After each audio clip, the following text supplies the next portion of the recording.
오늘 함께 보실 하나님의 말씀은 데살로니가전서 5장 1절에서 3절 말씀입니다. 말씀을 나누기 전 먼저 카리스를 준비해 주시기 바랍니다.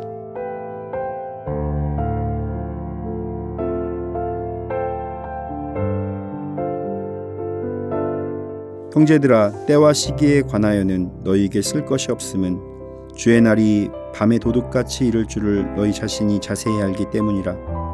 그들이 평안하다 안전하다 할 그때에 임신한 여자에게 해산의 고통이 이름과 같이 멸망이 갑자기 그들에게 이르리니 결코 피하지 못하리라. 아멘.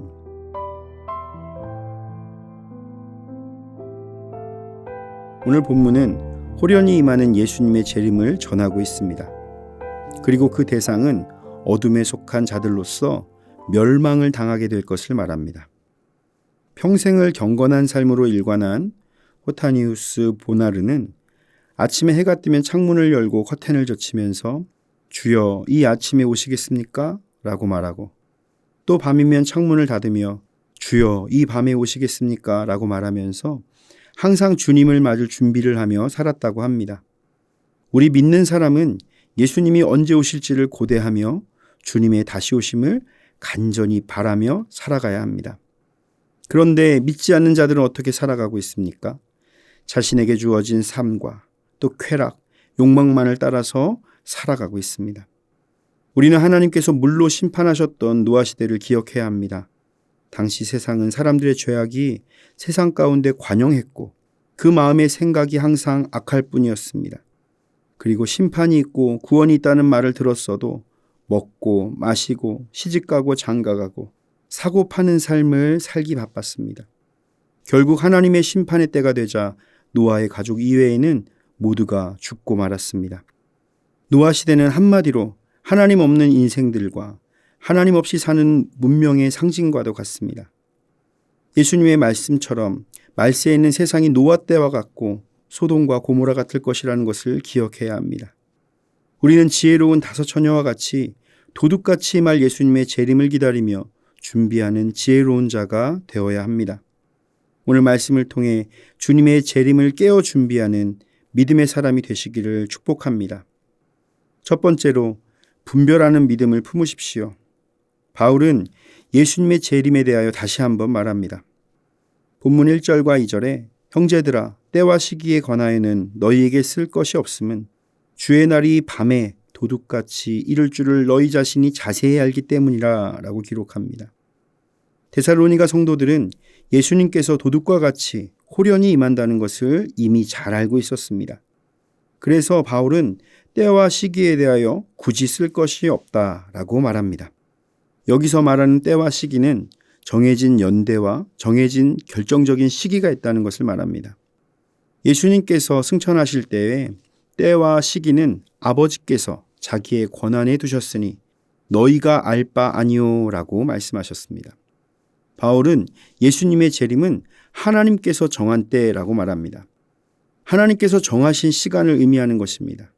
그러므로 성도는 때와 시기를 아는 것이 중요한 것이 아니라 도둑같이 임하실 하나님의 때를 준비하며 깨어 기도하는 삶을 사는 것이 중요한 것입니다.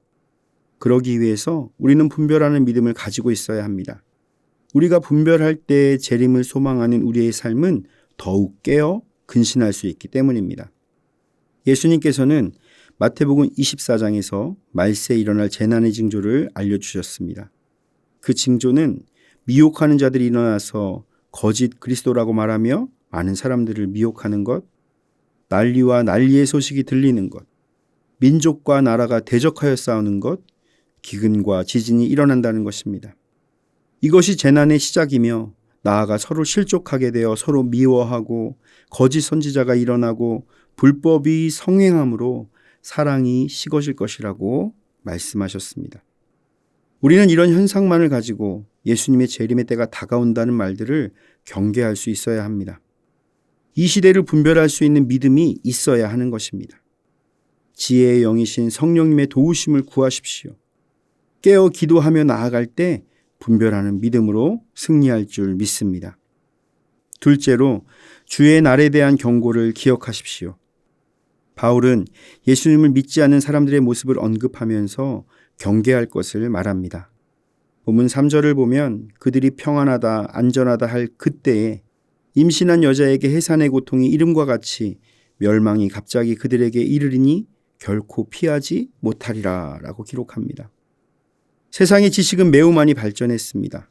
이런 과학기술과 풍요로운 물질 문명으로 인해서 많은 사람들은 평안과 안정감을 느끼면서 살아갑니다. 그래서 예수님을 믿지 않는 사람들은 하나님의 존재를 부정하고 무의미한 것으로 치부하는 것을 볼 수가 있습니다. 이들은 종말이 다가오는 징조들 앞에서도 스스로를 믿으면서 이 평안이 영원히 계속될 것이라고 말한다는 것입니다. 바로 그때 해산의 고통이 임하듯이 멸망이 임하게 됩니다. 해산의 고통은 두 가지 의미로 볼 수가 있습니다. 첫 번째로는 참을 수 없는 고통을 의미합니다. 해산의 고통은 참을 수가 없는 극심한 고통입니다. 캐나다에 있는 맥길 대학에서 맥길 통증 지수라는 것을 발표했습니다. 생명의 위협이 있는 화재, 절단 사고 이런 것들을 제외하면 가장 높은 순위를 기록한 것이 초산, 즉 첫 번째 출산이었습니다. 그만큼 참을 수 없는 고통 가운데 멸망이 찾아온다는 것입니다. 둘째로 갑자기 찾아온다는 것입니다. 예기치 못한 순간에 찾아온다는 것입니다. 요즘은 산부인과에서 잘 관리를 할 수가 있고 약간의 조산이나 만삭이 지나서 출산을 하더라도 잘 대처할 수가 있습니다. 그러나 당시에는 갑작스러운 진통이 오면 그때가 되어야만 산파를 부르고 긴급하게 대처를 해야만 했습니다. 이처럼 멸망은 갑작스럽게 찾아오는 것입니다. 그리고 이 멸망은 이 세상에 누구도 피할 수가 없는 것임을 강조합니다. 악인들은 주의 날이 임할 때 결코 피하지 못할 것입니다. 그러나 우리는 분별하는 영을 통해 재림의 날이 다가오고 있음을 알고 있습니다. 날마다 깨어 기도함으로 주님의 날을 예비하는 자가 되어야 할 것입니다. 사랑하는 성도 여러분, 우리는 주님의 재림이 다가오고 있다는 사실을 항상 잊지 않아야 합니다. 세상 사람들처럼 각자의 삶에 몰두하면서 주님의 때를 분별하지 못하는 어리석은 자가 되지 않아야 합니다. 우리를 영원한 천국의 기쁨으로 인도하실 주님의 날을 기다리며 예비하는 분별력 있는 믿음의 사람이 되시기를 예수님의 이름으로 축원을 드립니다. 다 함께 기도하겠습니다. 온 땅을 다스리시는 하나님, 주님께서 말씀하신 말세의 징조들이 온 열방 가운데서 들려옵니다. 주님의 재림의 때와 시는 알 수 없지만 말씀에 깨어있어 시대를 분별하는 믿음을 갖게 하옵소서. 또한 물질 문명이 아닌 하나님 안에서만 누리는 참 평안과 안정감으로 충만하게 하옵소서. 예수님의 이름으로 기도드립니다. 아멘. 하늘에 계신 우리 아버지, 아버지의 이름을 거룩하게 하시며 아버지의 나라가 오게 하시며 아버지의 뜻이 하늘에서와 같이 땅에서도 이루어지게 하소서. 오늘 우리에게 일용할 양식을 주시고 우리가 우리에게 잘못한 사람을 용서하여 준 것 같이 우리 죄를 용서하여 주시고 우리를 시험에 빠지지 않게 하시고 악에서 구하소서. 나라와 권능과 영광이 영원히 아버지의 것입니다. 아멘.